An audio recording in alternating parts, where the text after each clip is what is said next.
Hey, Scandal Squad, welcome back. Welcome back. I'm sorry, you guys, I had to end that. Y'all know I forgot to turn my camera off, and I'm up here in my PJs and looking a mess with my robe. So I just didn't want that on there. But anyway, let's get into these topics we got to discuss. Hold on, hold on, hold on.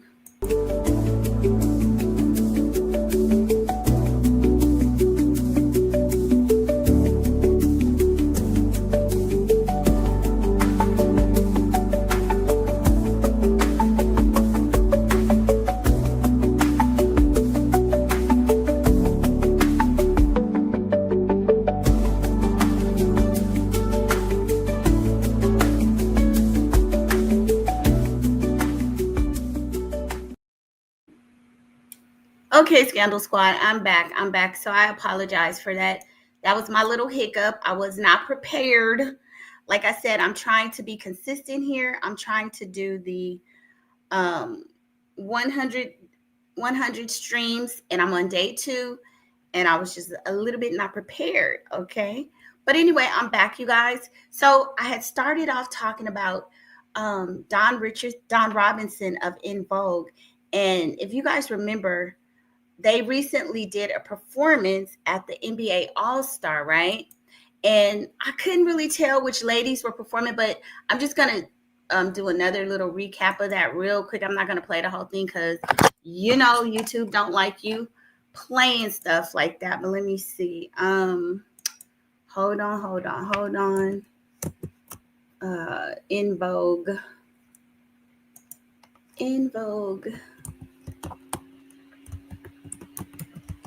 At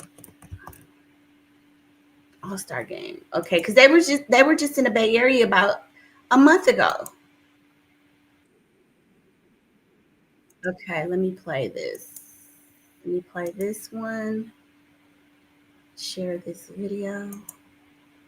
How's everybody doing tonight? How is everybody doing tonight? Okay. Let me get this one up.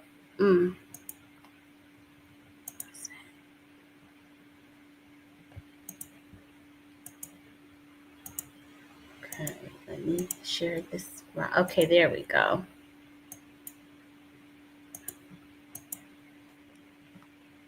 Hey, welcome to the chat. Hey, Luis Lopez, welcome. Please hit that like button when you come in. Happy, what is today? Wednesday night, y'all. Hope you're having a good Wednesday night. And we're watching In Vogue. We're talking about Don Robinson and the young lady in Vogue that is now living in her car. That's performance that In Vogue did, like I said, about a month ago in let me say, afortunados los ojos que pueden contemplar tu belleza. I don't know how to speak Spanish that well. I think I could read it a little bit. Saludos, mi bella dama. I think what you're saying is nice. I think from what I remember of Spanish, I think it's all positive. So thank you. But I only speak, mi no habla español poquito. But yeah, you guys, so that was In Vogue performing at the All-Star Weekend in San Francisco, and Don was not there. At the time when I first saw it, I did not realize which which member was missing, but now I'm pretty sure we know that it was her. So it's crazy. And so, that she comes out today and says that she's living in her car. It looks like the other members are doing fine, right? It's crazy because the other ladies, Cindy Heron and, the other ones, they seem to be, I don't know if they're wealthy, how well they're doing, but it doesn't seem like they're having the same problems that she's. So let me go to an interview she did a few years ago. It was a minute. Oh, this is another interview. So today she came out and she talks about the fact that she's living in her car. Well, there's also some interesting information where she talked about how she actually lost her home years ago. So let's go ahead and listen to that. Hold on, let me share this. Share this video. This is really sad too, the fact that, um, the fact that she was with such a big group, it just kind of makes you still, even though, I mean, her situation is probably different, but it just makes you think about, Angie Stone and how these artists, they give up so much of their lives, and these record companies get wealthy on them and then they end up homeless. But this is Don Robinson. And I believe this was done a few years ago, talking about how she ended up losing her home and her relationship with Raphael Sadiq. Hey, I found out that you had this idea for a group. What is this? And he said, yeah, Ali and me and you and Vogue and, Tribe Called Quest and Tony. It just makes sense for us to come together and do this great idea. I was like, I am down. And yes, when do we start?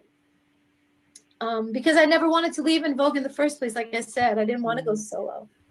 So it was better for me to be in a group situation. I felt protected.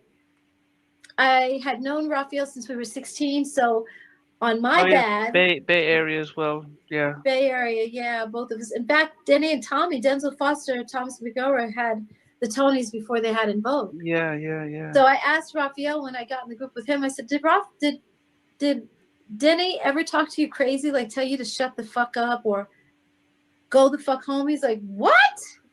Oh, hell no. He's like, no, Denny never talked to us like that. The way that Denny talked to us in the studio was exactly that way. If he got pissed at us for something, he would tell us to shut the fuck up. Y'all go the... And again, I was like, okay, after a while, at first I was like, oh, Denny, don't say that. Oh, no. And we would leave. But after a while, I was like, okay, you guys, it's becoming a habit that Denny talks to us this way. So I know I'm going back talking about In Vogue again, but that was the mentality. When you said fear-based, or are you talking about how they were fearful of approaching the record company saying, this is wrong that we're kicking Dawn out of the group? The mentality that they had with allowing Denny to talk to us the way that he did is indicative of exactly their mindset. Yeah, you're right about that. Pre Me Too, because a lot of that was going on across the entertainment, across the world, and there was no voice. I mean, I think not just in entertainment. No, yeah, across the world, across in different areas, and I think in people's homes. If this had happened now, it's quite easy for if because now if this was brought up, people again losing their jobs for stuff they did 20, 30 years ago. But yes. Raphael talks to you about the group. Now you must have had a little bit more knowledge about labels and deals and stuff. What was the situation when he said, "Look, hey, Lucy Pearl"? Did you look at the contract and think, okay, I'm not going to get 2 cents a record and stuff? I didn't do the right thing because, like I said, Raphael, I had known him literally since we were both 16 years old. So he played in my band in San Francisco. I knew him. I was comfortable with him. He was like my brother. I didn't know that she was from San Francisco. I know that Cindy Harron was from, or Heron, however you say her name. I knew that she was, but I didn't know Don was as well. So this is interesting. And we had grown up together. So I didn't feel like he was going to step on me with that contract. I thought he was going to be fair and have my back, and he did not. So that was on me. I didn't read the contract. I read it, but I didn't redline it and go through it with a fine-tooth comb like I did the En Vogue contract. And I just signed it as it was, and it wasn't a good contract at all. And I didn't know that until after the fact. It was too late by then.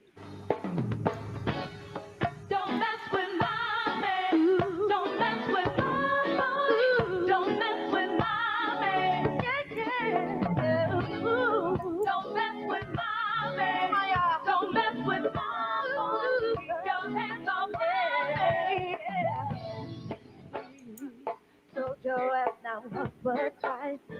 Should've took his advice. Left the man alone. You self-drive back here every night. You're not up to tell me that your mind was wrong. Cause you had your chance to love the good man. I know, it's sad. Thinking about what you had. If you what's wrong? You said after my life. Next time, baby, I won't be a of the don't mess with mommy. Don't mess with you. Don't mess with mommy.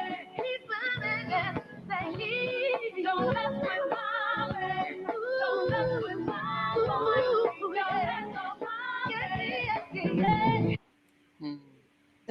Yeah, it So was a totally different situation. so it was that sort of the reasons why you did sort of the So that's when she was in the group with Lucy Pearl, and so she's saying that Raphael Sadiq kind of, I guess, gave her a bad contract, and that was the beginning of her financial issues.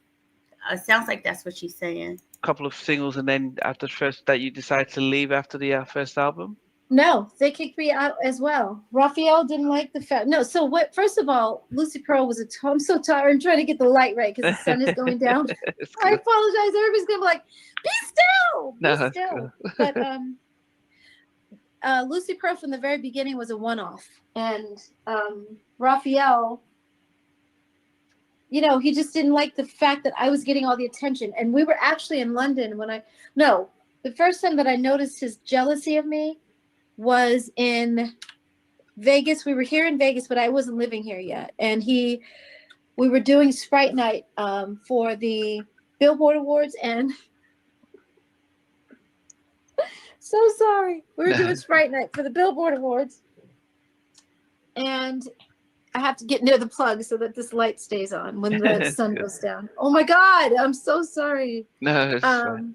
So we were doing the Sprite Night, and one of the journalists walked over to us to do an interview, and he stood between me and, so we were standing up against the wall waiting for, it's like all the tables have different countries and different parts of the country here in America as well. So you'll see Colorado over there, you'll see Cincinnati over there, you'll see Australia back there, you'll see, you know what I mean? It was all these different tables that you go to do interviews. For those of you that are just joining, this is Dawn kind of leading up to how she became homeless and how Raphael Sadiq gave her a bad contract. You sit down at the table and you do an interview. And so we were waiting for our next interview, and a guy named Lee Bailey walks over to us, and he's an older man. So he's got on his hat that he always wears and his glasses, and he takes out a dictaphone out of his pocket. He's got on like a jacket pocket, and he takes out a dictaphone, little recorder. And he steps in between Ali. Ali was to my right and Raphael was to my left. And we were just standing there waiting. And Lee Bailey steps in between me and Raphael. What did he do that for? Raphael was like, "Excuse me, don't you fucking see I'm standing here?" And he walked away. And I was like, I looked at Ali and I was like, we're done. We're done. Oh my, because you don't want that kind of reputation out there that you curse somebody out for no reason. And Lee Bailey didn't even, luckily, he didn't think twice about it. He didn't think, oh, that was rude. He might have been thinking it was rude, but he didn't care. You know what I mean? He kept going with us. And he was like, well, everybody wants to talk to Dawn Robinson and Vogue. And he did the little, he did our interview right there, standing there with the little dictaphone with me and Ali, because Raphael walked away. And then our first time in London, same thing. Raphael did not like the fact that everybody wanted to talk to me. He had a problem with that. He didn't like it at all. And one of the journalists, when we get overseas, we have to do a series of like all day interviews. You start from 8 a.m. in the morning. If you get a little time to eat breakfast, and then if you can eat a little lunch in between, but you're doing interview after interview after interview, because it's not like we're going to come overseas every other day, and you guys don't see us that often. So once we get there, whether it's Japan or London or wherever, Germany, they have a slew of, interviews for us to do. So we were doing probably our 12th interview, and Raphael was tired of everybody all the journalists asking about me, asking me questions more than anybody else. And so it was our 5th interview that day. And the woman said, so Dawn. She kept asking me questions. And Raphael sat up. He was sitting on the couch, but he was leaning back. And he sat up and he said, what the fuck? Don't you see we're sitting here too? Like Ali and I, because I was sitting in the. That's crazy. I mean, I never heard before that they had any kind of bad blood in their, with the group. So this is really good, interesting information. This is crazy. Middle of it was Raphael on the right, on my left, and Raphael Ali on my right. And he looked at Ali and he said, "Don't you see us sitting here? We've done shit in our careers as well. What the fuck? You're not talking to us at all." And she said, Dawn has done a lot more. And I was like, oh my God. And I mean, after that, I tried to play small. I remember kind of shrinking down like, oh, that doesn't feel good. But a lot of the world does not know who the Tonys are. They may not know who Tribe Called Quest is, but they know who En Vogue is. We were much bigger. And so that's what she was trying to tell him. She wasn't trying to put him down. She was just telling him the truth. Dawn has done a lot more. When we got to Germany, maybe 3 days later or so, all of Germany wanted to talk to Ali. Only Ali. It was a hip hop extravaganza. Like, I was like, oh my God, we got to go to lunch then. We're going to let him do his interviews by himself because they loved hip hop there. It was a hip hop culture. And Ali was like, oh my God. He said, you guys know more about Tribe Called Quest than I do. I have to do my research. That's how much they want to talk to him. And I was like, see, Raphael, they don't want to talk to me and you. And I'm not upset about that. Like, this is Ali's thing. Let him have his moment. You know, why be jealous of him? Because they don't want to talk to us. It was childish. It was very childish. And I also, when we got to Paris, I brought a article from Gwen Stefani and No Doubt. And she was talking about the fact that the guys in her group, because it was a band that started out as a garage band together, garage, as you guys say, a garage band. She was saying that the guys were jealous of her and they didn't understand why she got all the limelight at first. And she was like, first of all, I'm a girl. Anytime there's a girl in a group, the girl always gets more attention. That's one. Second of all, you guys are not going to be on the cover of, Vogue magazine because girls don't get on the cover of Vogue magazine. I do. So when I get on the cover of Vogue magazine, I bring back more attention and more stardom and more focus on the group. Everybody wins when I win. Yeah. So stop being a little bitch, stop being little bitches, and make sure that let's get this money, let's get paid. And they did. Yeah. And that's what I was trying to tell Raphael. He came to my room in Amsterdam. We were still overseas, but we were in Amsterdam by then. And he said, Dawn, I'm trying to make this work. I said, Raphael, this was the other thing that I had a problem with because we were supposed to have our album out by June. Here we are in November. Our album wasn't out. And I was like, Raphael, the bank has been calling me about my house. Wow. I'm going to lose my house. And I was telling him prior to that, I need money. I need a little. So this is her talking about what happened with Raphael Siddiqui and how she actually lost her home. Like, she said she was home. She's living in her car now. So she's talking about what led up to it. Money. And it wasn't a lot. It was $1,500 was my mortgage, $1,500. So, and he told me when I signed to Lucy Pearl, because I turned down a deal with Bob Jameson. Like I said, I had a few deals on the table. Bob Jameson was at RCA, and he flew me to New York, and I had a deal on the table with him, and I turned that down to do Lucy Pearl.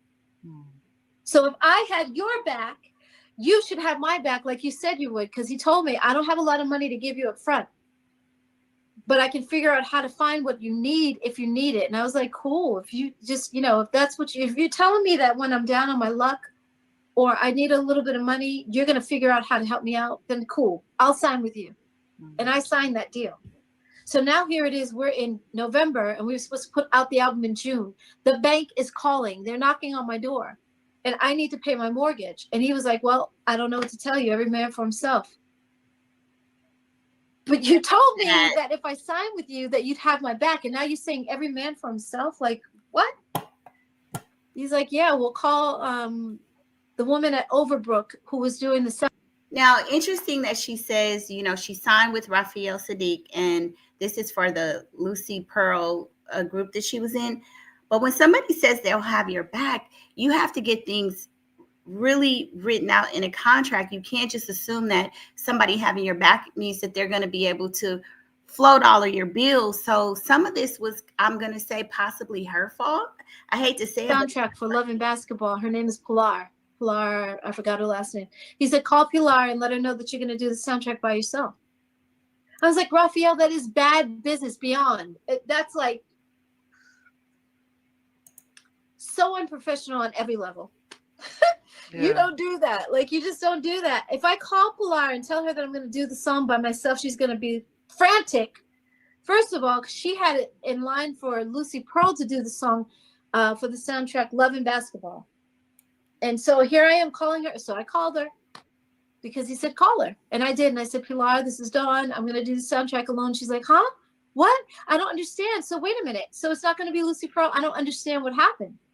I was like, oh my God. Okay. I can't explain. So I said, don't worry about it. Lucy Pearl's going to do the soundtrack.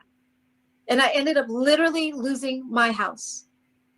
So as far as everybody's like, oh, we need a reunion, you know, Lucy Pearl. I'm like, I have tried. I really have. I've given it a shot or two. We've had conversations. At one point, we were going to have Raphael, myself, and Q-Tip from Tribe Called Quest, because Ali was doing other projects. He didn't want to be a part of it. So he gave us this blessing, and we were going to do that with Q-Tip. And then after a while, it was just me and Q-Tip on the phone and no Raphael. And he said every now and then Raphael gets like this. He disappears. I'm like, this is bullshit. Like, we're supposed to be talking about a reunion. Yeah. Or getting together to do a new project together as Lucy Pearl, and Raphael just doesn't show up. He doesn't call us. Like, I don't understand. And so I picked up the phone and I called Ali right then, and I was like, Ali, I'm watching these things about you guys on TV. He's like, oh, it's on again? He said, yeah, they came on one time before. We talked a little bit, and he said, Raphael wants you to call him. I was like, every time you tell me Raphael wants me to call him, I give you my number or him to call me, and he never calls. I said, so give him my number. Have him call me. And then when we hung up, I was like, no, I lost my house. I lost my house with this man. Are you kidding me? I have nothing to say to Raphael. No. I'm not doing anything with him until he makes amends with me. He has to apologize. That's not a small thing. It's not like I lost a favorite pen that I had, or I left my wallet in his car, or a jacket that I left behind in his car. This is my house. Meaning that my equity was affected, meaning that my credit. Oh my God, the money that I put into the house, my equity. Like I said, my down payment, I lost all of that. My credit is still affected to this day. My credit is affected. Yeah. So I said, until he makes amends and apologizes to me for that, I don't want to talk to Raphael about anything else. There's nothing we have to discuss. Yeah. So I'm sorry I talked a lot. Wow, that's crazy. So, you know, today she came out and said that she was living in her car. So let's listen to that video. This is really sad. These artists, they work so hard and then they're treated like dirt. Almost 3 years, I have been living in my car. I said it. Oh my God, it's out. I've been living in my car. Oh my gosh. If you remember, if you guys were with me, in 2020, I did like 105,000 interviews. And in the interim, I was living with my parents in Vegas. And that was wonderful until it wasn't. I love my mom, but she became very angry. And a lot of her anger, she was taking out on me, and I was her target all the time. And I was like, I can't deal with this. Like, I respect her too much. Let me get out of here. And I was sleeping in my car for maybe about a month in Vegas. And then the guy that was co-managing me at the time was living in LA. And he said, you need to come back to LA. Okay. And he said that I could stay with him. And so I was like, okay. He's like, I don't have a lot of room, but I'll make room for you.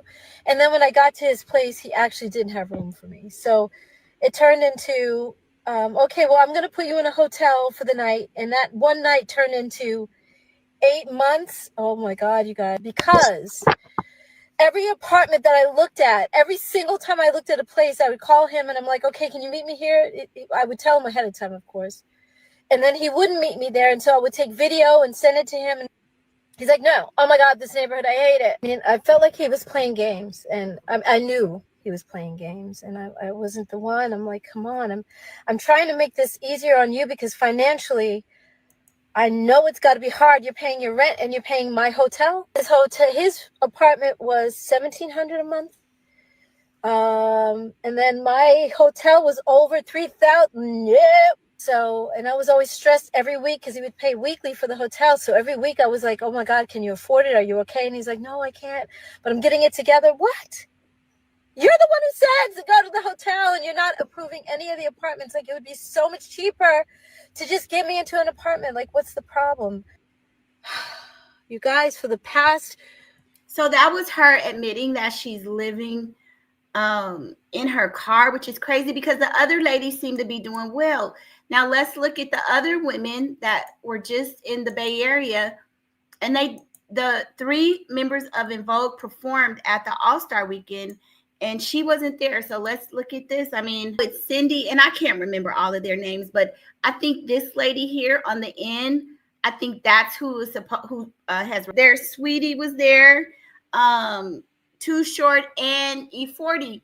So the other girls are doing well. They're out still doing their thing. So it's kind of sad that she's the only one, that's not doing well. It's kind of crazy. But let's look at here's another video. What's it gonna be? Never ever gonna get it. Raphael, the bank has been calling me about my house. I'm gonna lose my house. $1,500 was my mortgage. The bank is calling. They're knocking on my door, and I need to pay my mortgage. And he was like, "Well, I don't know what to tell you. Every man for himself." There were many reasons why I left En Vogue, but the biggest reason that I left was because the money wasn't there. No one likes to come home and at the end of the day, like their check is zero. That I destroyed En Vogue. So it's kind of crazy because it sounds like even though she was complaining about the money, she seems to be the only one that is maybe homeless and living in her car. The other ladies seem to be doing just fine. Single-handedly, all by myself, I destroyed this amazing group. Have you heard the latest on Don Robinson's roller coaster ride of a career? Yeah, that Don Robinson, the American singing sensation, the songwriter with the Midas touch, and the actress whose talent knows no bounds. Remember how she totally ruled the airwaves back in the day? Flashback to 3 decades ago, when she first exploded onto the music scene, setting it ablaze as one of the original queens of the 90s mega hit girl group En Vogue. And let me tell you, En Vogue wasn't just any girl group. They were the creme de la creme, hitting the charts as one of the world's best-selling girl bands ever. So what went down? How did Dawn's dazzling career hit a bump? Stick around, because you won't believe what happened next.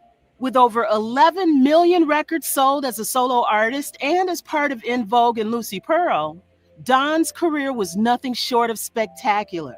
Her shelves are filled with accolades, a Billboard Music Award, 4 Soul Train Music Awards, and not 1, but 8 Grammy nods. But before she auditioned and signed on to become part of En Vogue, Robinson grew her reputation as a singer in California.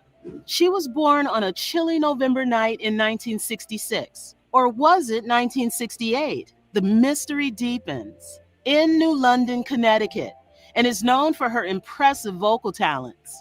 The oldest of 3 siblings, she was raised in a musical environment, participating in her local church choir from a young age. This is really crazy. I didn't know that. I never knew that she had Bay Area roots. I mean, I had always heard about Cindy, but never knew that she was had lived here. This early exposure to music laid the foundation for her future career. Her big break came during a Stephanie Mills concert when her mother managed to get a tape of Robinson singing to the band. The band's encouragement led Robinson's family to make a significant decision. Therefore, they moved to California to pursue greater opportunities for her. Dawn's musical odyssey kicked off with her role as a founder of the legendary R&B powerhouse En Vogue. This group didn't just make music, they sculpted the soundscape of an era, leaving an unforgettable imprint on the world's music stage. I'm giving him something he can feel. Becoming one of the most iconic female groups of the 90s, they hit the ground. I know you guys remember that song. Everybody loved that En Vogue song.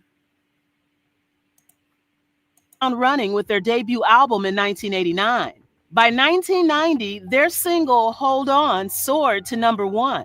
Their albums, Born to Sing and Funky Divas, were instant hits, going platinum and winning them MTV Video Music Awards with tracks like Free Your Mind.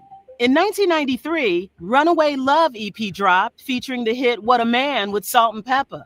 But it was 1996's Don't Let Go Love from the Set It Off soundtrack that became their biggest hit, achieving worldwide success and platinum status. However, in a twist no one saw coming, Robinson left En Vogue in 1997 after a contractual standoff. It was like, we weren't making the kind of money that I thought we should make as the caliber of group that we were. Right. 2 pennies per girl just to me was insane. So you didn't like the deal that was cut. Yes, exactly. Yeah, the deal was really from bad. The beginning. The first album was, you go in and you start and you don't know what kind of success you're going to have. And once you have that success, and we were at 3 times platinum on the first album. It was time to go back in and renegotiate. And we never did. She reveals the startling reason behind her departure was that the group wasn't seeing fair compensation for their skyrocketing success. Imagine, despite being the biggest things on the charts, they were scraping by with just 2 cents per record. It all started to unravel when MC Hammer, yes, the legendary MC Hammer, stepped in. Shocked by their meager earnings, he generously offered to help them understand the fine print of their contracts by arranging a meeting with his attorney. Oh, wow. But his reaction was far from supportive when their producer caught wind of this. Instead of addressing the issues, he retaliated by cutting them off from writing on their next album and even went as far as revoking their royalties. Can you believe that? Despite their initial success, they found themselves. Wait a minute. I thought Hammer was helping them. Let me go back because I'm a little confused on that. Let me go back here. What happened? Was that the group wasn't seeing fair compensation for their skyrocketing success. Imagine, despite being the biggest things on the charts, they were scraping by with just 2 cents per record. It all started to unravel when MC Hammer, yes, the legendary MC Hammer, stepped in. Shocked by their meager earnings, he generously offered to help them understand the fine print of their contracts by arranging a meeting with his attorney.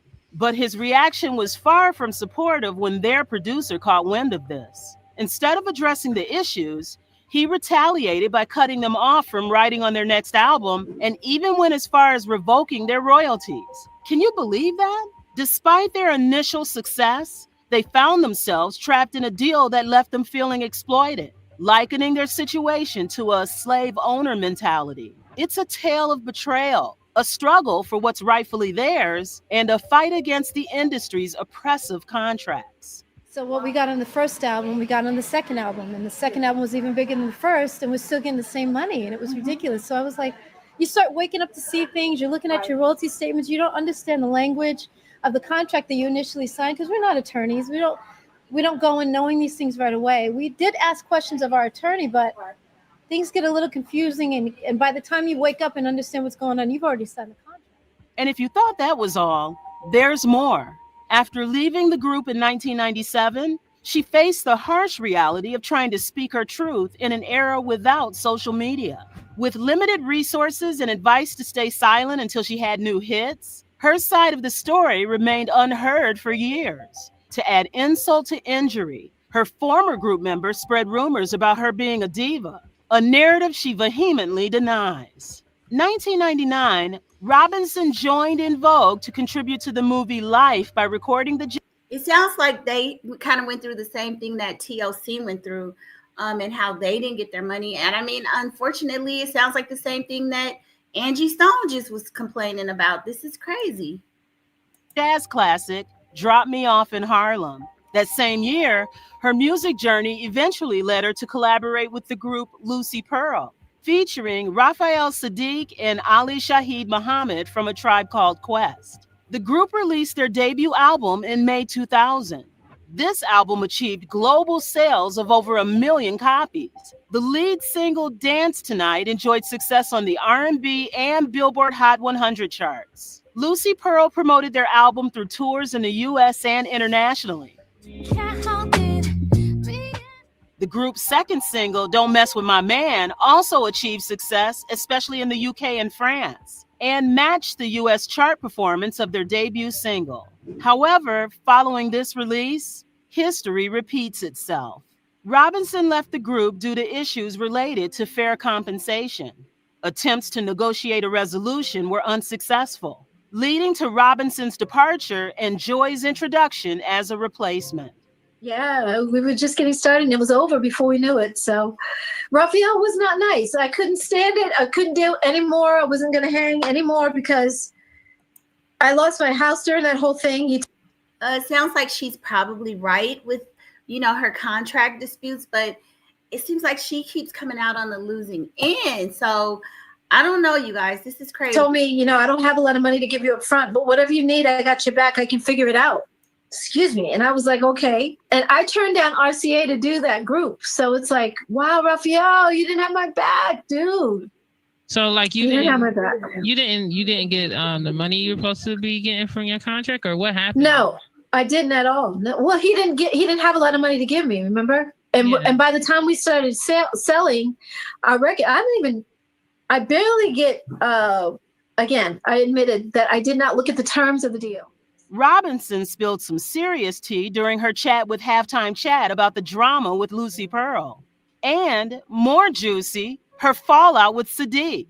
Can you believe it? Jealousy, financial woes, and ghosting. Oh my. So get this. Apparently, Sadiq was green with envy every time the spotlight was on Robinson. Why, you ask? When you're the only girl in the group, you seem like a magnet for attention. Robinson tried to play peacemaker, pushing for unity to get to the money. But oh, the plot thickens. And he steps in between. Ali was to my right and Raphael was to my left, and we were just standing there waiting. And Lee Bailey steps in between me and Raphael. What did he do that for? And he walked away. And I was like, I looked at Ali and I was like, we're done. We're done. Because you don't want that kind of reputation out there that you curse somebody out for no reason. And Lee Bailey didn't even, luckily, he didn't think twice about it. He didn't think, oh, that was rude. He might have been thinking it was rude, but he didn't care. You know what I mean? He kept going with us. And he was like, well, everybody wants to talk to Dawn Robinson and Vogue. And he did the little, he did our interview right there, standing there with the little dictaphone with me and Ali, because Raphael walked away. But wait, there's more. Robinson also threw some shade at Sadiq for not having her back financially. Imagine trusting a friend with your career only to be left hanging with a mortgage screaming for attention and a bank on your back. And to think, she passed up a major record deal to join Lucy Pearl, expecting Sadiq to be her safety net. Instead, she got an every man for himself from Sadiq and a goodbye to her house. That's kind of crazy, though, because earlier she said when she was with En Vogue that she had felt like she wasn't getting the money that she needed. So you would think that in this new group that she would have gone over the contracts with a fine-tooth comb and ensured that she was getting the money that she needed or wanted. Ouch. We were supposed to have our album out by June. Here we are in November. Our album wasn't out. And I was like, Raphael, the bank has been calling me about my house. Wow. I'm going to lose my house. And I was telling him prior to that, I need money. I need a little bit of money. And it wasn't a lot. It was what, $1,500 was my mortgage, $1,500. So, and he told me when I signed to Lucy Pearl, because I turned down a deal with Bob Jameson. Like I said, I had a few deals on the table. Bob Jameson was at RCA and he flew me to New York and I had a deal on the table with him. And I turned that down to do Lucy Pearl. So if I had your back, you should have my back like you said you would, because he told me, I don't have a lot of money to give you up front, but I can figure out how to find what you need if you need it. And I was like, cool. If you just, if that's if you're telling me that when I'm down on my luck or I need a little bit of money, you're going to figure out how to help me out, then cool. In 2008, Dawn Robinson embarked on a solo journey, captivating audiences with her performances of En Vogue and Lucy Pearl hits. That year marked a significant reunion as Robinson took the stage at the BET Awards alongside music icons Alicia Keys, SWV, and TLC. So it looks like at one point she did return to the group. I wonder what happened. I wonder why she didn't stay with TLC, reuniting with En Vogue for a memorable performance. This reunion set the stage for the 20th anniversary tour in 2009, celebrating 2 decades of En Vogue's influential music. The momentum continued into 2010, with all 4 original members gracing the cover of Jet magazine, signaling their unified return. However, despite the successful tours, Robinson opted out of recording for En Vogue's upcoming album in 2011 due to unresolved contractual disagreements. This decision led to her departure from the group, later discussed in a candid interview on Access Hollywood in 2012. In a bold move in 2012, Robinson, alongside Maxine Jones, announced the creation of a new girl group, Heirs to the Throne, sparking excitement with their new ventures, online presence, and performances. Division, there's a lot of separation, there's a lot of sides over here and over there. It's we're just doing what we do. We all earned the name. We all built the name together, all four of us. And Cindy and Terry decided to do their own thing. So Maxine and I, it was natural for us to do the same. And, I got wind of a lot of things that was happening over the years, and I just got fed up. And I left in December. It was my last show with the group as a whole. Max was still there. And then by April, May, she was like, I'm out too. However, the short-lived partnership led Jones to establish En Vogue to the Max. This period also saw legal challenges, as Cindy Herron and Terry Ellis filed a lawsuit against Jones over the rights to the En Vogue name, a dispute in which Robinson testified, albeit as an uninvolved witness due to her earlier departure from the group. Robinson's career took another exciting turn in 2013 when she joined the cast of R&B diva. It almost sounds like she was blacklisted at some point. Los Angeles, offering a glimpse into her life alongside fellow R&B singers. There were many reasons why I left En Vogue, but the biggest reason that I left was because the money wasn't there. No one likes to come home and at the end of the day, like, their check is zero, because that's basically what it was for us. We got paid, but not as well as everyone else around us. In a full circle moment, Robinson reunited with En Vogue in 2019 to honor music executive Sylvia Rhone, marking a historic performance with all 5 members. This reunion was followed by a tour with Maxine Jones as the Funky Divas, encapsulating Robinson's enduring legacy in the music industry. Robinson was once married to Andre Dre Allen from May 24, 2003 until their separation in 2010. Following her first marriage, she entered into a relationship with Christopher Niels Connolly, known for his international soccer career, influence in UK fashion, and association with BMG as a recording artist. On her reality show R&B Divas LA, Robinson expressed her hopes of starting a family with Connolly. It's been on and off. With one guy or just one guy. It's only been 6 months. However, by July 2017, during an interview on FUBAR Radio, she confirmed that they had ended their relationship. Dawn Robinson has an estimated net worth of $500,000. Regardless of her current situation, we must agree that she is one talented sister, and she will always be remembered for her sultry voice. What are your favorite songs of Miss Dawn? Comment down below. Yeah, that's just really sad how she ended up. But it sounds like, this is so typical for these celebrities or these entertainers. The industry, they make all the money, but these people, and it seems like it's even worse for women. I know, like with Angie Stone, what she just went through, they really ripped them off.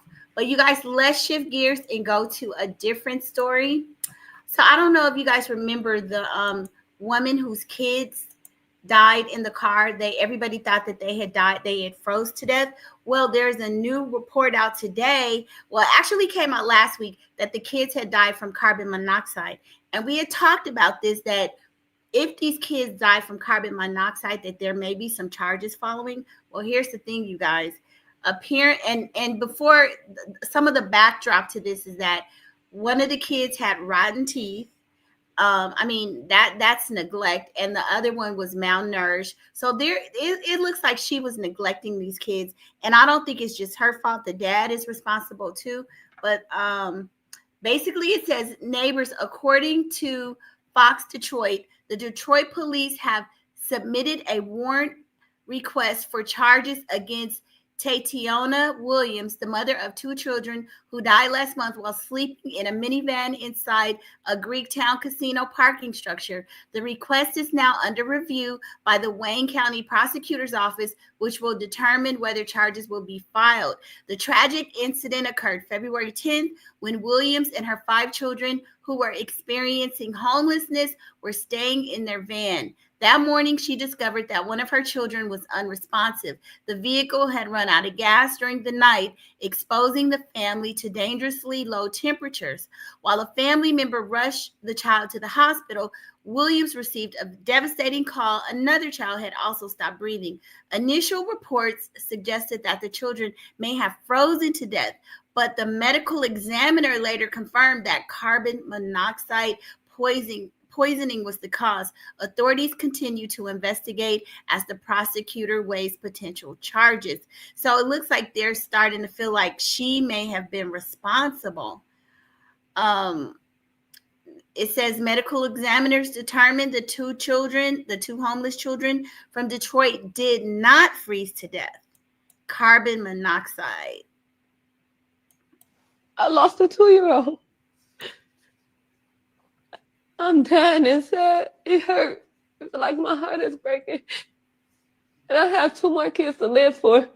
It's been a long journey for Tatiana Williams with an even tougher battle ahead. She spent the last 3 months living in a van with her children. And I regret having to sleep out there so bad. I tell them I'm sorry, but I tried. I tried to keep hotels. I tried to pay people to stay there. It wasn't working for me. 1 a.m. on Monday morning, they parked at the Hollywood Greektown Casino parking garage in below freezing temps. Overnight, the car ran out of gas, and the next day, her 9-year-old son was not breathing. I tried to give him CPR, and I was just giving him CPR. I just kept saying, Petty, don't leave me. Don't leave me, please. I lost the one who made me a mother. I lost a 2-year-old. I'm dying inside. It hurt. It's like my heart is breaking. And I have 2 more kids to live for. It's been a long journey for Tatiana Williams with an even tougher battle ahead. She spent the last 3 months living in a van with her children. And I regret having to sleep out there so bad. I tell them I'm sorry, but I tried. I tried to keep hotels. I tried to pay people to stay there. It wasn't working for me. 1 a.m. on Monday morning, they parked at the Hollywood Greektown Casino parking garage in below freezing temps. Overnight, the car ran out of gas, and the next day, her 9-year-old son was not breathing. I tried to give him CPR, and I was just giving him CPR. I just kept saying, Petty, don't leave me. Don't leave me, please. I lost the one who made me a mother. I lost a 2-year-old. I'm dying inside. It hurt. It's like my heart is breaking. And I have 2 more kids to live for. It's been a long journey for Tatiana Williams with an even tougher battle ahead. She spent the last 3 months living in a van with her children. And I regret having to sleep out there so bad. I tell them I'm sorry, but I tried. I tried to keep hotels. I tried to pay people to stay there. It wasn't working for me. 1 a.m. on Monday morning, they parked at the Hollywood Greektown Casino parking garage in below freezing temps. Overnight, the car ran out of gas, and the next day, her 9-year-old son was not breathing. I tried to give him CPR, and I was just giving him CPR. I just kept saying, Petty, don't leave me. Don't leave me, please. I lost the one who made me a mother. I lost a 2-year-old. I'm dying inside. She says she reached out to Curry, who's the father of 3 of her children. I asked him, I said, can you get your kids for me? I said, I need help. You know I'm homeless. I kept a room this long. I couldn't keep it no more. They were homeless. Had Tatiana ever reached out asking to? No, she did not. All she said was, can I get them? Can I get them just to get them? And can I get them because y'all homeless? That's 2 different things. She said she had been homeless for 3 months. See, that's what I saw, about 3 months, but she ain't never said nothing to me. Nothing. So all them other sob stories, they can cut all that. No, she did not. Curry. You got a lot of nerves talking about sob stories. Sir, those are your kids. Whether she was homeless or not, she reached out asking for your assistance. You are a piece of crap. I'm out here. We're not close to each other, so I couldn't. But she knows all my family is right. She says she reached out to Curry, who's the father of 3 of her children. I asked him, I said, can you get your kids for me? I said, I need help. You know I'm homeless. I kept a room this long. I couldn't keep it. And ladies, we got to do better. We really got to do better with who we having babies by. I think that there should be a law that if something happens to the children, whoever is the custodial parent should be the primary one who gets in trouble or gets charges, but the other parent needs to be held accountable as well. That's just what I'm saying. I don't care. Y'all got to do better making these babies and then don't be responsible. No. Blessing the family who had faced a real devastating issue by losing 2 kids. And we in the city decided to step up and try to do something good for them and preserving their dignity and respect. And especially for the kids to make sure they have a better future. So the city gave her a home after the 2 children were, after they passed. And she was saying, it took me losing 2 children to get a home and help and everything. But you got to think about this stuff before you start having babies. 1 and 2, okay. But 5, you knew after the first 2, you couldn't take care of them. Can't do nothing to compensate for the loss of the kids, but it's at least a good start to cope with the situation that she's been through. Today we are blessing.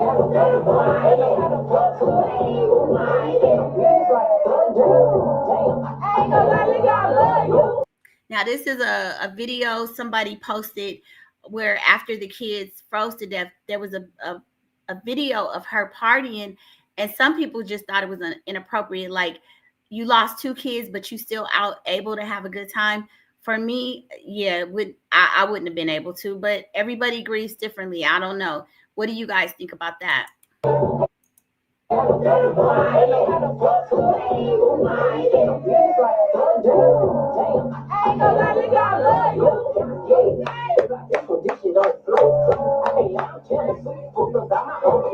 this is after she done lost 2 kids, y'all.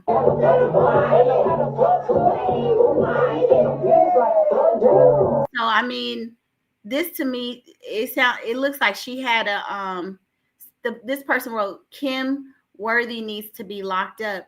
So to me, this sounds like she probably has some kind of a mental problem. You know, I don't know if they feel like she did something to the kids, because if they died of carbon monoxide, like, how come she did it? Like, where were you? Like, it's just too many unanswered questions. But like I said last week, when they first started talking about filing charges, it's going to come to the forefront. We are going to get some answers.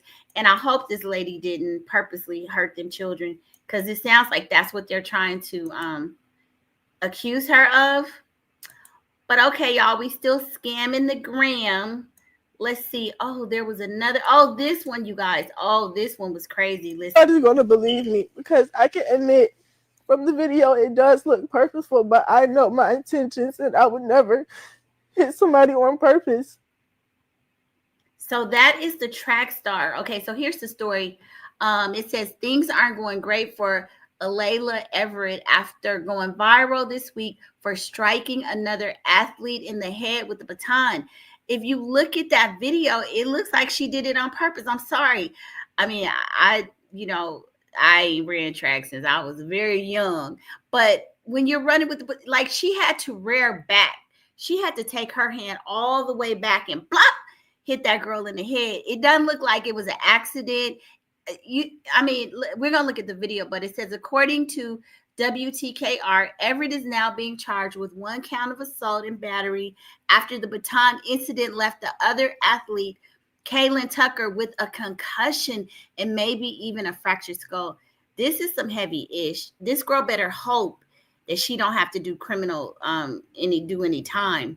As we previously reported, it all took place at a state championship meet last week. Everyone has been torn on if the action was on purpose or just an innocent accident.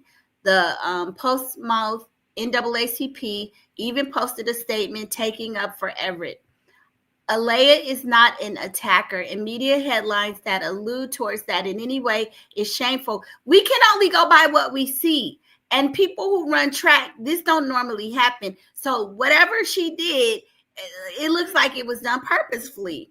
I mean, I'm sorry. I mean, of course, the people who know her, they're going to say it was an accident. But we can only go by what we saw.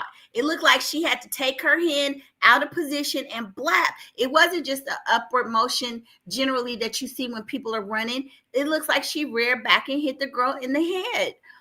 We understand the sensitivity of the circumstances for both athletes and their families involved, but this narrative must not go unaddressed. Alea is an honor student. Okay, well, so and a star athlete. And those are probably some of the reasons why she did what she did. She's used to winning, she's used to getting praise, and she might not be accustomed to losing, and she just reacted. She's a star athlete at a historic IC Norcom High School. From all accounts, she is an exceptional young leader and scholar whose athletic talent has been well documented and recognized across our state. She has carried herself with integrity, both on and off of the field, and any narrative that adjudicates her guilty of any criminal activity is a violation of her due process rights, the statement read. Well, I mean, of course, it's going to have to play out, but let's look and see. Let's look here, you guys. They're telling their side of the story in reference to a shocking incident at a Virginia High School League indoor track meet that left one athlete allegedly injured after she claimed she was struck by a baton held by IC Norcom High School senior Alayla Everett. Everett spoke exclusively to 10 on Your Side's Markeisha Jackson, who brings us much more. The young athlete in question says there's more to that video than meets the eye. Everybody has feelings. So you're physically hurt, but you're not thinking of my mental, right? Alayla Everett is a decorated athlete and senior at IC Norcom High School. She would have never thought her trip to the Class 3 track and field state finals last Tuesday would take a drastic turn. They're going off of one angle. Alayla visibly emotional because of this video from the meet. This was a 4x200 meter relay race, and she and a Brookville High School athlete were rounding a curve on the track when they nearly collided with each other. The Portsmouth family says they're telling their side of the story in reference to a shocking incident at a Virginia High School League indoor track meet that left one athlete allegedly injured after she claimed she was struck by a baton held by IC Norcom High School senior Alayla Everett. Everett spoke exclusively to 10 on Your Side's Markeisha Jackson, who brings us much more. The young athlete in question says there's more to that video than meets the eye. Everybody has feelings. So you're physically hurt, but you're not thinking of my mental, right? Alayla Everett is a decorated athlete and senior at IC Norcom High School. She would have never thought her trip to the Class 3 track and field state finals last Tuesday would take a drastic turn. They're going off of one angle. Alayla visibly emotional because of this video from the meet. This was a 4x200 meter relay race, and she and a Brookville High School athlete were rounding a curve on the track when they nearly collided with each other. The Portsmouth family says they're telling their side of the story in reference to a shocking incident at a Virginia High School League indoor track meet. I'm sorry, but it does look suspect. It looks like she literally purposely hit that young lady. Unfortunately, yeah, that's what it looks like. So we're just gonna have to wait and see what happens with that one. But yeah. Oh, you guys, okay, here's another one. This right here, you guys. Now this was interesting. So basically they're saying that fans are really getting into their feelings after listening to Friday and Meek Mill's Proud of Me. So I've been trying to listen to the lyrics. It sounds like they're singing about maybe their dad or something and, you know, not being around. But this one here says, after losing my dad 12 years ago, point of view, me hearing Proud of Me by Friday for the first time. And I mean, just people are crying, y'all. I'm a crier. I am a crier. It don't take much to make me cry. I listened to this song, y'all. I didn't shed a tear, but I don't know. But let's listen. I just let Katie hear the Meek Mill verse. I'm proud of me. And she cried. It's just sad. It was very sad, but it was hard, wasn't it? It was. That's a sad verse. Shout out to Meek Mill, man. He's making people cry. I just let That seemed to be the only thing that made me happy. I lost my soul and I lost my daddy. I know. Granny, they got me. I ain't gonna lie, they got me. Granny, they got me down crying and shit about you, Granny. I ain't gonna lie. It's all right. Granny slapped me in the back of the head, boy. What the hell you crying for, nigga? All right, let me stop, bro. Let me stop, bro. But that shit fucking me up. This nigga music is real though, cuz for real. I can't remember the last time I genuinely, you know what I mean, cried. You feel me? I ain't real shit, you know, that's some real shit, bro. I fuck with this nigga music heavy though, cuz. Granny, they got me fucked up down here, man. Clutching on me. Can't see the snakes up in it, but it seemed to be the only thing that make me happy. I lost my soul when I lost my daddy. I know. Granny, they got me. I ain't gonna lie, they got me, Granny. They got me down crying and shit about you, Granny. I ain't gonna lie. It's alright. Granny and slap me in the back of the head, boy. What the hell you crying for, nigga? Alright, let me stop, bro. Let me stop, bro. But that shit fucking me up. This nigga music is real though, cuz for real. I can't remember the last time I genuinely, you know what I mean, cried. You feel me? I ain't real shit, you know, that's some. Nah, bro. Rewind that back. Rewind that back.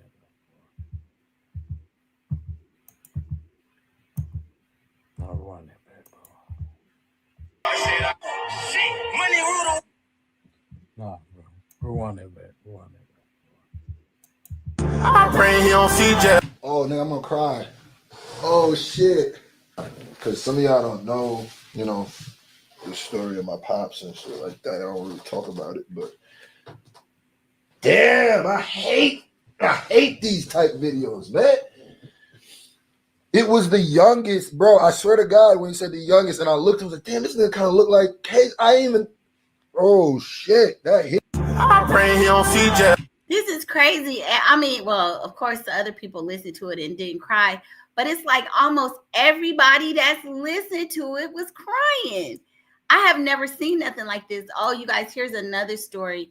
Wendy Williams, her niece, Alex Fine, had picked her up. I think she picked her up from the hospital, and they were going to dinner or something of that. Anyway, it says, neighbors, this is all too much. Wendy Williams' assisted living facility reportedly filed a police report alleging that her niece, Alex Fine, kidnapped her by taking her to dinner. Now, y'all, I just did a video yesterday where the guardian and the judge, they were saying she's living it's like a luxury spa. She's able to see her family when she wants to. She can come and go as she pleases. Like, they were saying all these positive things and trying to paint a positive picture.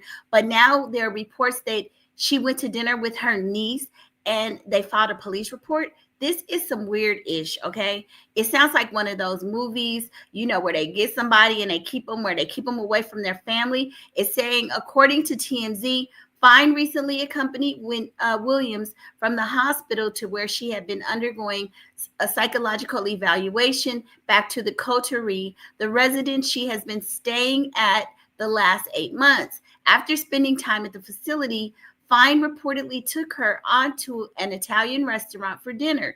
Staff at the Coterie allegedly contacted the New York Police Department, claiming Fine had broken their rules by taking Wendy out without proper authorization.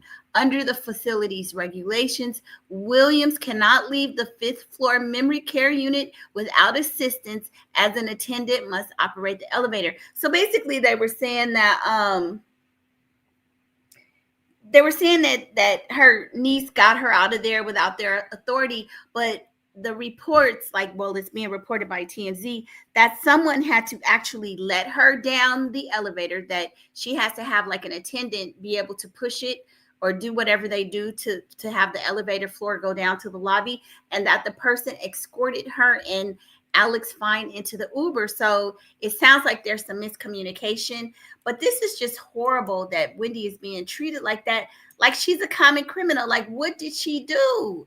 I mean, this is just crazy. So anyway, there's a police report, and then there's a video with Wendy and her niece coming back from dinner. Actually, I did a video on it, so I'll go ahead and play that video. Let me play my video that I did. And can y'all like support some of my videos? I would appreciate that. That would really be huge. So let me see if I can go ahead and share my video here. Let me see. Yeah, so but they went out to dinner, and it's just crazy that they would file a police report. Like, that is pretty scary, because what if something actually happened, if they were apprehended or something really tragic happened? Like, yeah, that's really weird. Let's see. How do I share this one here? Let me see if I can stop sharing.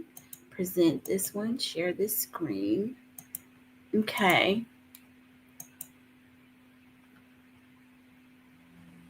Hey, Scandal Squad. Welcome back to the channel, Celebrity Scandalous. Please hit that like button while we get into the mess. You guys, this story with Wendy is getting crazier by the minute. You guys, I did a story earlier today where I talked about the lawyer and the judge in her guardianship have both been speaking out, and they're talking about making Wendy's guardianship more restrictive because they don't like her speaking out about her mental capacity and basically proving that they may be lying about her mental health. She went to the hospital on Monday, and it looks like an independent doctor deemed her in her right mind, right? She passed the test. She passed the dementia test. So now they're coming out because of clearly they want to probably keep control of her money and everything, right? So there's a new article that just came out on TMZ just a couple hours ago. It says Wendy Williams dinner and a police report. The facility claims her niece broke the law. Now, remember the video that I just did, the lawyer, they were saying that Wendy has the freedom to go and visit family members. She has the freedom to leave the facility. It's like a luxury spa. Why would they file a police report on her niece if Wendy just went to dinner? So here's a video showing Wendy and her niece out coming back from dinner, and they're kind of explaining what's going on, and then we'll get into the article. Alex? Okay. How do you feel about the Free Wendy movement? Fabulous. Fabulous. So our recent events have been unbelievable. We came back from dinner, and apparently police were called.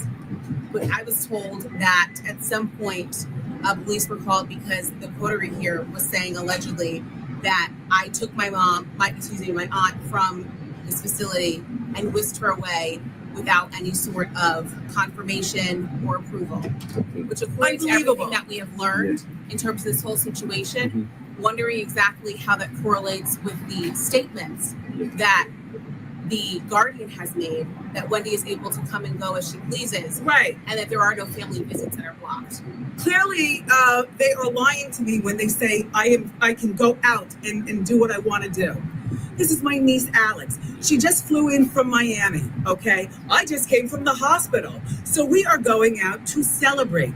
You know what I'm saying? Celebrate what? I don't know. I'm from the hospital. You know what I'm saying? And of life. Right. And this is what has been done to us. But we're good. We're good. We're back in one piece. I'm glad to hear. Take care. These people are going to plead their case. Wendy Williams and her niece, Alex Finney, just got back from dinner and talked with paparazzi before going inside the coterie where Wendy is living like a prisoner. Wendy and Alex say it's weird the coterie took issue with them going out to dinner when her guardian claims there are no restrictions on her movements and family visitors. Wendy Williams says the guardian is lying, and she says tonight's events are proof she is being treated poorly. So much for Wendy Williams being able to come and go as she pleases and spend time with her family. Because the facility where she is being housed has filed a police report claiming that her niece broke the law by taking her to dinner. Sources with direct knowledge tell TMZ that Wendy's niece, Alex Finney, accompanied Wendy on Wednesday from the hospital where Wendy has been staying for a psychological evaluation back to the coterie where she has been living for the past 8 months. After spending time with Wendy at the coterie, Alex took her famous aunt to an Italian restaurant for dinner. According to sources connected to Wendy and her guardian, the coterie called NYPD and filed a police report claiming Alex evaded staff by taking Wendy out of the building. Here's the deal. First of all, Wendy cannot leave the 5th floor memory unit without an attendant pushing the elevator button. Secondly, we're told an attendant actually accompanied Wendy and Alex down to the lobby and opened the door of their Uber for them to get in. So, Scandal Squad, someone is lying here and it looks like they're harassing Wendy. Wendy looked absolutely clear and lucid in that video. These people are trying to railroad Wendy. Looks like they're trying to make her look incompetent so that they can continue to control her wealth. This is sad. It's a shocking turn of events, given a letter TMZ received last night from the lawyer representing Wendy's guardian. That letter said Wendy was free to come and go from the facility as she pleases, and no restrictions were placed on family visits.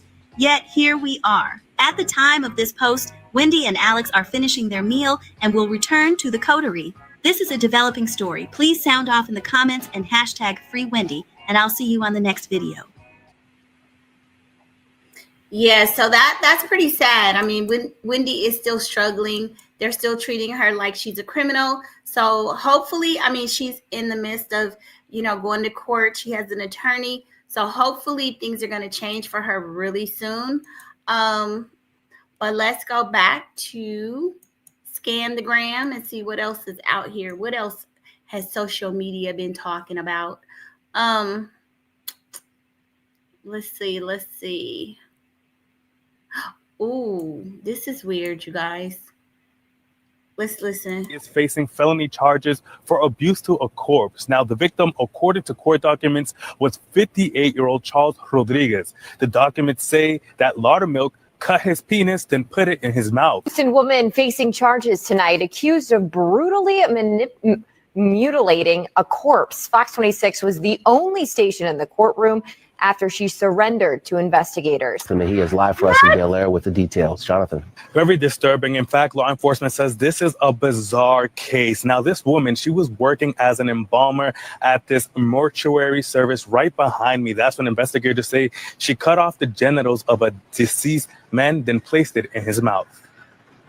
And everybody deserves to go out of this world and into the next, without this kind of trauma, without this kind of stuff going on. So it was a very, very odd case. This is 34-year-old Amber Laudermilk. She is facing felony charges for abuse to a corpse. Now, the victim, according to court documents, was 58-year-old Charles Rodriguez. The documents say that Laudermilk cut his penis, then put it in his mouth. Rodriguez's family says he was a registered sex offender. Investigators say Laudermilk did this in front of apprentices at the mortuary services where she was working. How did this all come to light? The Texas Funeral Service Commission, there were people present. This defendant was an instructor on embalming and was teaching a class and did this in front of the class. She threatened them not to obviously say anything. But that's what makes it more bizarre. She didn't do it in private. She did it in front of other people. Do we know if she has done this before? Not that we're aware of that she's done this before. And I really don't know a whole lot about her past. There may be something there in her past that led to her acting out in this behavior. I don't know. But it's a very bizarre case. Any indication what her motives were? I mean, did she know this deceased person? She did not know this decedent. She, I'm not 100% sure. She may have had some kind of issue in her past relative to a sexual assault. I don't know. I don't know what was in her mind. All I know is that you cannot abuse a corpse. Laudermilk faces up to 2 years in prison if convicted and is currently under a $5,000 bond. All I know is that you cannot abuse a corpse. Once someone's deceased, you can't mutilate this corpse the way that she did. It was horrible. Laudermilk's embalmer's license is currently suspended and is under review by the Texas Funeral Service Commission to be permanently revoked. For now, reporting live in Bel Air, Jonathan Mejia, Fox 26 News. Well, I'm sure her license is definitely going to be revoked, but to be honest, This is 34-year-old Amber Laudermilk. I'm just not mad at her because, I mean, what she did was wrong. Like, you shouldn't be doing that. That's not your job. That's not your duty. But if this man was a convicted offender, I don't give a damn what happened to you, okay? Like, if you probably did some horrific things to women and children and maybe even men or boys. So whatever you get, sir. I mean, you were gone. She dismembered you and stuffed something in your mouth. Oh, well. Yeah, she shouldn't have done it. That was stupid. You could lose your job, but I don't really give a damn. Sir, you probably were a pig. Yeah, so there you go. Next. Let's see. So we talked about that young lady whose son. Yeah, you know what, you guys, I don't really know what's going on with this whole LeBron James thing. Aftermath of that situation. I thought it was weak. I thought it was some bullshit. But in the moment, I knew that I was listening to a father. Here's what happened. I'm represented by William Morris Endeavor. The founder of William Morris Endeavor, Ari Emanuel, had courtside seats right next to the Lakers bench. He had Larry David with him, star of Curb Your Enthusiasm. I'm sitting with them. I get there in the first quarter. I'm sitting courtside, and I stand up, and then I got my head turned. And then I turned back around, and a lot of people thought this was the end of the game or something like that. What do you make of LeBron confronting you in the aftermath of that situation? I thought it was weak. I thought it was some bullshit. But in the moment, I knew that I was listening to a father. Here's what happened. I'm represented by William Morris Endeavor. The founder of William Morris Endeavor, Ari Emanuel, had courtside seats right next to the Lakers bench. He had Larry David with him, star of Curb Your Enthusiasm. I'm sitting with them. I get there in the first quarter. I'm sitting courtside, and I stand up, and then I got my head turned. And then I turned back around, and a lot of people thought this was the end of the game or something like that. What do you make of LeBron confronting you in the third quarter? Apparently, LeBron had walked out of the timeout, and I turned around, and he's right here in my face. He said, yo, you got to stop talking shit about my son. You got to stop fucking with my son. That's my son. That's my son. And I was like, what? He said, nah, fuck that. I said, yo, let's talk later. He's like, fuck that. Nah, fuck that. You got to stop fucking with my son. And I said, all right, though. And he walked off. So I remember during a timeout in the first quarter, seeing Bronny. And Bronny looked over at me. And he had this sad look on his face. And I'm imagining Pop saw that shit. It hit him. And he couldn't hold it. And he rolled up on me. And so when I went on the air the next morning, third quarter, apparently, believe it or not, I know this is shocking for people to believe, but I didn't have any intentions on talking about it until I woke up that morning and saw that the shit had gone viral. Once the shit had gone viral, the bosses at ESPN, now you got to talk about it. This is you and him. You got to talk about it. I said, fine. So I go on the air and I said, the first thing that I'm going to do is establish that this was a father talking to me, not a player. And that was what threw me off. And I was glad, even though I thought that he misrepresented the argument, I was glad he did. Because you see, what he was really talking about, which was confirmed with his conversation with Richard Jefferson, is that I was talking about him as a father. And so what happens is that had he said that to me, then I wouldn't, believe it or not, I know this is shocking for people to believe, but I didn't have any intentions on talking about it until I woke up that morning and saw that the shit had gone viral. Once the shit had gone viral, the bosses at ESPN, now you got to talk about it. This is you and him. You got to talk about it. I said, fine. So I go on the air and I said, the first thing that I'm going to do is establish that this was a father talking to me, not a player. He right back at him. Yes, I was. I was talking about you. You did this shit, which I'll get to in a second. But because he didn't do that, I said, fine, you let it go. Mind you, I just agreed to my contract. Courtside. That day was when it was announced.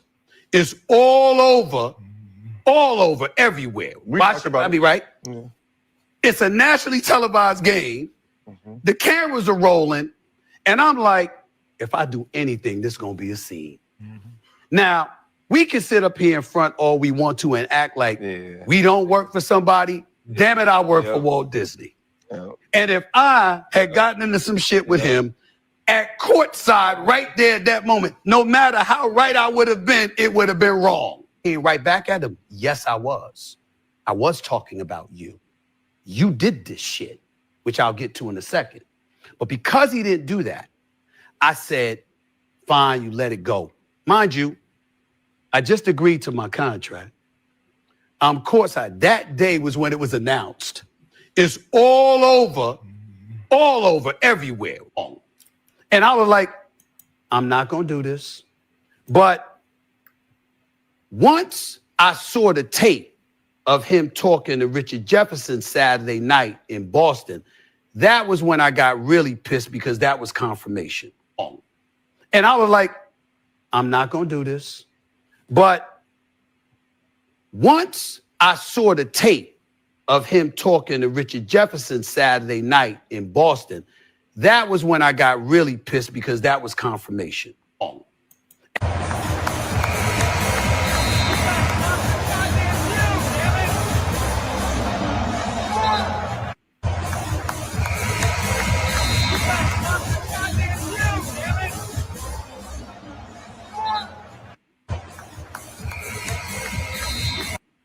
LeBron looked pretty mad right there. It looked like he was about to stomp Stephen Smith out.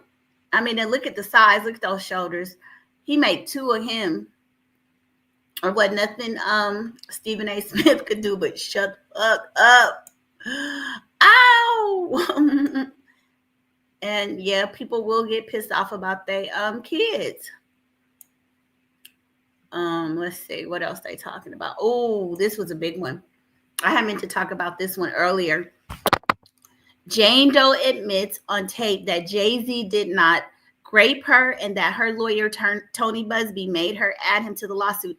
I don't know what's going on with this woman because there are reports that she said that Busby made her say it, but then there's a tape where Busby allegedly played with her saying she didn't admit that to Jay-Z or to the private investigator. So I really just don't know. I think it's just going to all have to play out in court. But basically it's saying, neighbors, get into this. Jay-Z now has proof that Jane Doe allegedly lied on him after private investigators were able to record a conversation between them and the woman where she admitted her lawyer, Tony Busby, made her add Jay-Z to the now dropped lawsuit, which kind of sounds real because remember, it was amended and Jay-Z was added after the fact.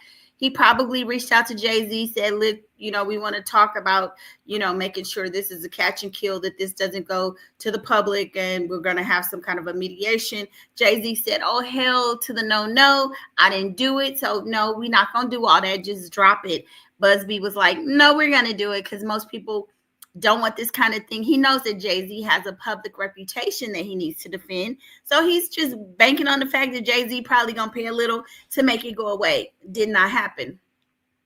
In the audio exclusively obtained by ABC, it says, Jane Doe can be heard explaining that Jay-Z did not actually assault her at a VMA's after party in 2000. He was just there, but he didn't have anything to do with any acts towards you, the private investigator asked. Yeah, Jane Doe replied. They then asked her if Busby made her add Jay-Z to the lawsuit for financial gain, and she confirmed that he did. He was the one that kind of pushed me towards going forward with him with Jay-Z, the woman was heard saying. Busby did. The investigators asked. Yeah, the woman replied. Busby, though, is still denying any wrongdoing and submitted an audio of him speaking with Jane Doe where she denied that she said anything of that nature to the investigators. This lady sounds crazy. She also made a declaration stating that she felt intimidated by the questions. Jay-Z's attorney, Alex Spiro, says the audio from the private investigator speaks for itself in that no one threatened her to reveal those details. She willingly gave it to them. Spiro says now that Jane Doe has revealed herself to be a liar. He hopes Jay-Z can finally put this behind him. Unfortunately, anytime you are accused of things like this, while maybe 99% of people believe that you're innocent and didn't do it, there's still going to be that group of people that believe, oh, well, they paid her dad off to say this, or, she just got scared. They intimidated her, so she dropped it. So you're really never going to get a resolution. There's going to be some people to believe you, and we're talking about the court of public opinion. And it's going to be some people who will never believe them. It is what it is. It says it's tough to hear a false lie said about you spread through the internet and affecting your children, Spiro said. It's tough on him. It's tough on anybody. But what he does is he proves himself innocent. Today is hopefully the final chapter in that, and then they're going to move forward. That's what Jay does. I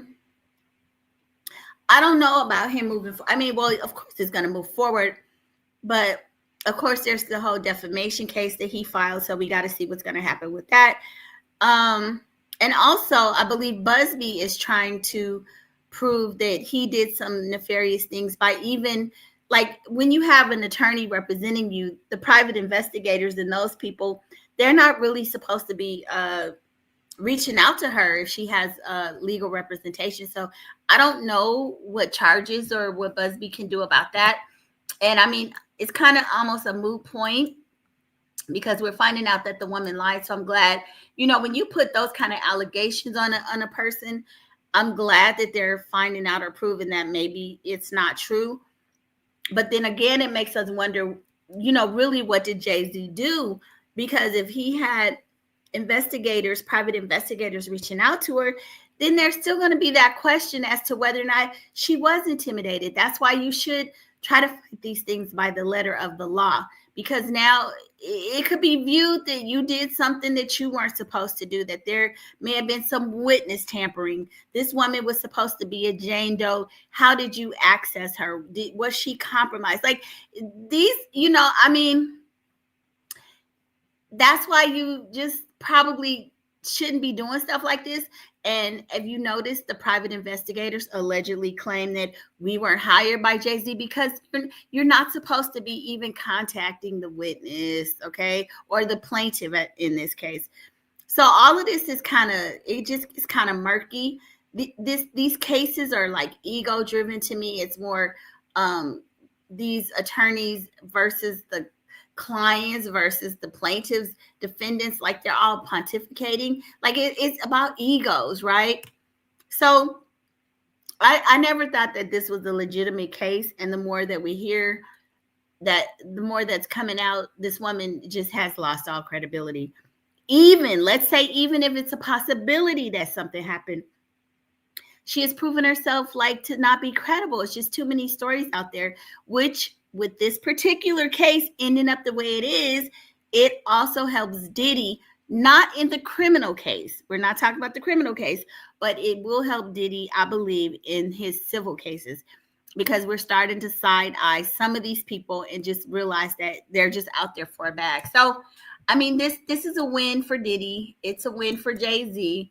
It sounds like I've heard some other reports that Busby is being questioned. Oh, y'all, let's listen to Jay-Z's attorney too. Occurred, and the tape speaks for itself. She says, in no uncertain terms, Mr. Carter did not do this. It is effectively a lie. And the only reason Mr. Carter is even involved in this is because she was pushed to involve him, pushed to include him by a lawyer. The accuser's lawyer, Tony Busby, called it a blatant lie that he pushed Jane Doe to sue Jay-Z. And he sent us this recording of a phone call with his client. They say that they have you on tape denying that Jay-Z assaulted you. Is that true? No. They don't. I've never said that.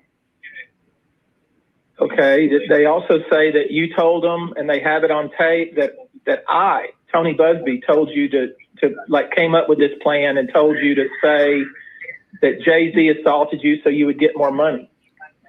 No. Jane Doe said in a court filing, although I ultimately chose not to pursue them, I stand by my claims. She says in a sworn declaration that she felt intimidated and terrified at being confronted by these two individuals on my doorstep. Was she coerced in any way? Of course not. They did not coerce her, promise or threaten her in any way, shape, or form. She voluntarily met and spoke to them, and she told them her truth, which was, under no circumstances did Mr. Carter do this. And number two, the only reason he's even involved in this is she was pushed to introduce him by a lawyer. Does your client know Jane Doe? No. Ever met her? No, Mr. Carter doesn't know Jane Doe, never met Jane Doe. There's no truth to any of it. This morning, the woman who said she was 13 when Sean Jay-Z Carter and Sean Diddy Combs sexually assaulted her after the 2000 MTV Video Music Awards is heard talking to private investigators about her claim and agreeing that Jay-Z did not assault her. But Jay-Z you're saying he was definitely there? But he had no part in it, or he was just... He was there. He was just there, but he didn't have anything to do with any sexual acts towards you. It was strictly, yeah. The woman is also heard saying her lawyer put her up to suing one of the world's most recognizable stars. He was the one that kind of pushed me towards going forward with him. With Jay-Z. Busby did? Yeah. Do you know why? No. ABC News exclusively obtained a minute-long excerpt of the recording made days after the woman, identified as Jane Doe, permanently dropped her lawsuit against both Carter and Combs last month. The people around Mr. Carter wanted to know what happened behind closed doors. And so they asked for her to be interviewed. The interview occurred, and the tape speaks for itself. She says, in no uncertain terms, Mr. Carter did not do this. It is effectively a lie. And the only reason Mr. Carter is even involved in this is because she was pushed to involve him, pushed to include him by a lawyer. The accuser's lawyer, Tony Busby, called it a blatant lie that he pushed Jane Doe to sue Jay-Z, and he sent us this recording of a phone call with his client. They say that they have you on tape denying that. Yeah, she just done threw everybody under the bus. She done lied on Jay-Z, allegedly, her attorney. Now she lying on herself, double backtracking. Man, this is a mess. This is just a mess. Which, like I said, it's gonna be bad. It's gonna be bad for the other cases too. Oh, let's listen to DDG. What the hell he talking about? So I just show y'all. Well, I don't know if I broke my foot. Look at that. That look weird, right? Why am I able to push down my bone and skin and it leaves a dent? I didn't really bring too much. So I just show y'all. Well, I don't know if I broke my foot. Look at that. Wow. That look weird, right? I don't know what kind of condition. Why am I able to push down my bone and skin and it leaves a dent? I didn't really bring too much. I just show y'all. DDG. Woof. Oh, you guys, this one is disgusting. It says, neighbors, in a tale that truly stinks, Florida authorities flushed out a pair of alleged shoplifters who reportedly used a bowel movement as their secret weapon. Oh my God. According to TMZ, Tina Joyce, 57, and Curry, 36, dubbed by police as Miss Dookie and Mr. Clean, their alleged escapade began in December when they entered a family Dollar Tree in Florida, according to Polk County Sheriff's Office. The duo loaded up a cart with cleaning supplies and beer. But here's where things take a nasty turn. Joyce allegedly decided to drop more than just prices, relieving herself on the I can barely finish this, on the store floor. This unsanitary act diverted an employee's attention, who was left to clean the mess, while Curry allegedly made a clean getaway. Well, that was a dirty getaway, with nearly $500 worth of goods. The couple then reportedly fled in a white van, leaving behind a scene that no amount of air freshener could remedy. However, their plan unraveled when the community came together to snitch on them, and a police investigation led to their identification and arrest. Well, that's what they get. This was nasty. Curry was already in custody for an unrelated battery investigation when confronted with the surveillance footage. He eventually admitted to his involvement in the crappy caper. As for Joyce, authorities know she has 14 prior theft convictions, though it's unclear if her past offenses involve. Ugh, this is nasty. I mean, damn, y'all, just get a job. Hell, I mean, people will just do the most ratchet-ish. But anyway, y'all, I'm glad that I completed day 2 of my 100 days of streaming. Shout out to King Code TV and Push the Culture, because it was their idea. They're doing 100 days of streaming. I just did my day 2 of 100 days of streaming. So it's a test in consistency for me. So thank you for whoever joined the live tonight. I appreciate it. I am going to end it right here, and I will see y'all on the next video. Bye. Bye, bye, bye, bye.